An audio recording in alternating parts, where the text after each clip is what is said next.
study will explore Reznor's experiments as well as other artists who have followed his lead. We'll be examining all these in the keynote presentation. Ladies and gentlemen, please welcome the editor of TechDirt blog, President CEO Michael Masnick.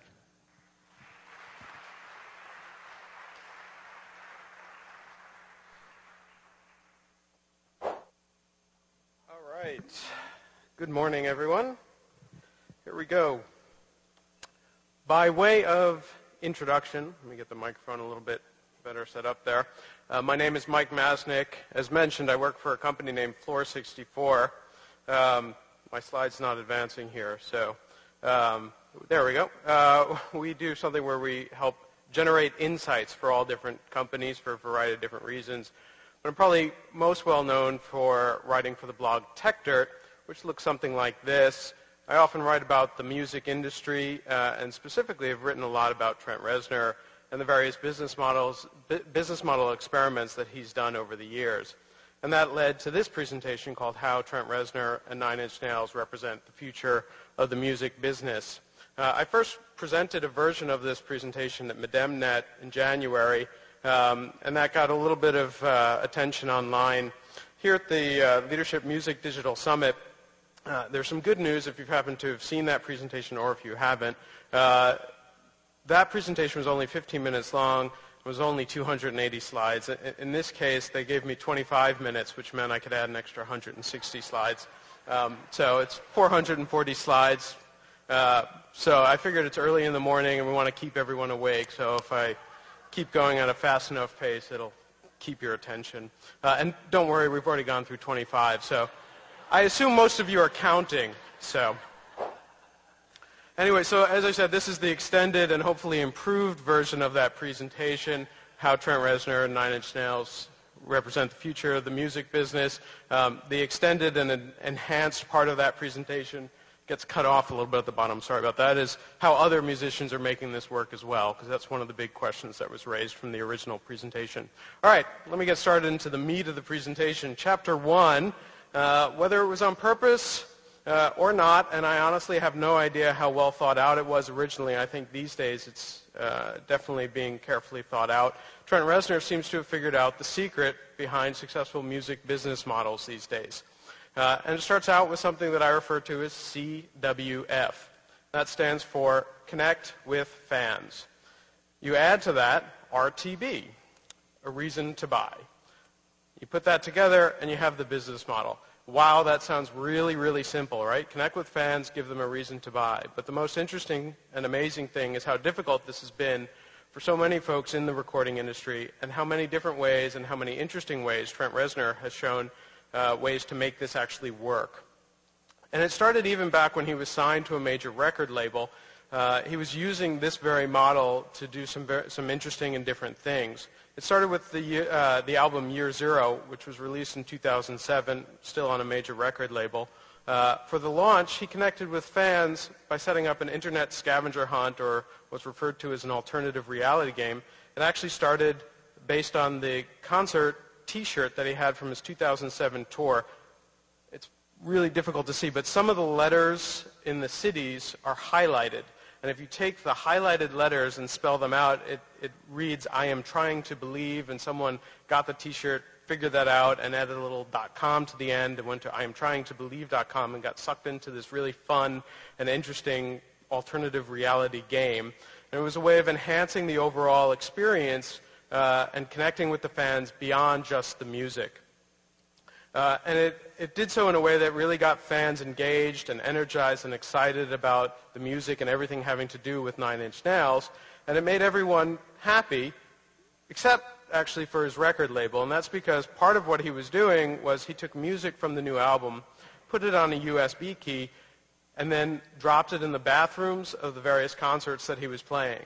So fans would walk into the bathrooms and they would find these USB keys. They would take them home, stick them in their computer, and they would get new music leaked by Trent Reznor himself, effectively. And of course, then they would go and share it online.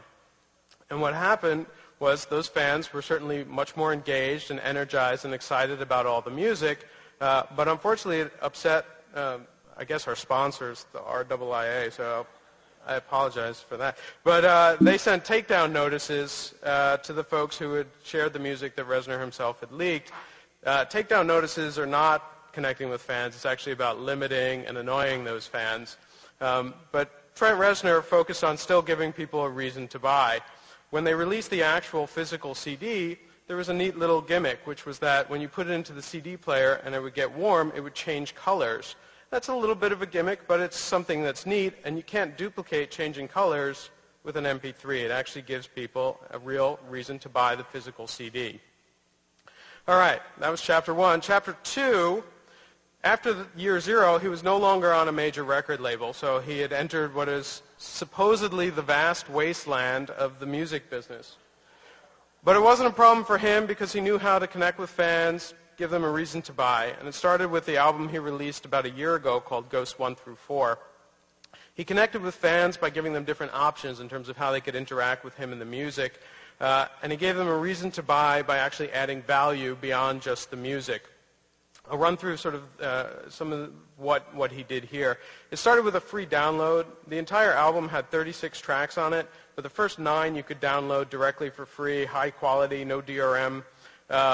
All 36 tracks were actually put under a Creative Commons license, which let you share them, which meant that once you got them, you were actually perfectly legal in putting them online on file sharing networks, and people could download them perfectly legally. But if you want to get all 36 tracks directly from his site, he asked you for $5. It's effectively a donation, but $5 for 36 tracks is certainly a lot better than $1 per track. That seems that some people think it needs to be the standard price these days. He also offered a $10 where you could get the physical CD. It's actually 2 CDs. That's also a pretty good price. None of this is nice. None of it is all that different. There are lots of bands certainly that offer free downloads or cheap downloads and cheap CDs. But then it started to get interesting. He offered a $75 option, the deluxe edition package. It looked something like this. It was effectively a box set, but around a single album. It included the 2 CDs, also a DVD and a Blu-ray and a nice booklet with lots of nice pictures. But the most interesting of all was the last option. This was the $300 Ultra Deluxe limited edition package, which I think has the best name ever. If you probably can't really see, but it actually says it's sold out here. This is what it originally said. You don't need to read it. This is what it looked like. It was basically more stuff, included vinyl and some nice images. But the most interesting thing was that there were only 2,500 of them, and they were all personally signed by Trent Reznor. And the whole package, again, cost $300. So this made it special, it made it unique, and it really added value beyond just the music. And of those 2,500, perhaps not surprisingly, they sold out. But what was most interesting was how quickly they sold out, and it was less than 30 hours. So basically, just over a day, he sold out of all of these. And if you're doing the math in your head, and I recognize it's early, so maybe I'll give you a second, but it was $750,000 gross that he made in about 30 hours. Again, this is music that he was giving away for free with a Creative Commons license. If you add up all the other options that I showed, in the first week alone, he brought in $1.6 million, again, while giving away the music without any record label, but connecting with fans and giving them a reason to buy. And even then, even though the music was free and legally free, this is the Amazon.com download best-selling albums of 2008. At the top of the list, you'll see Ghosts 1 through 4. So let's just recap for a second. He's giving away the music for free. In 1 week, he brought in $1.6 million. Throughout the rest of the year, it was the best-selling download album of the year. Hopefully at this point you realize that price is not the issue. If price goes to 0 of the music, that's not the end of the business model. It's not anything necessarily to worry about. In fact, it can actually be the beginning of a very interesting and unique business model.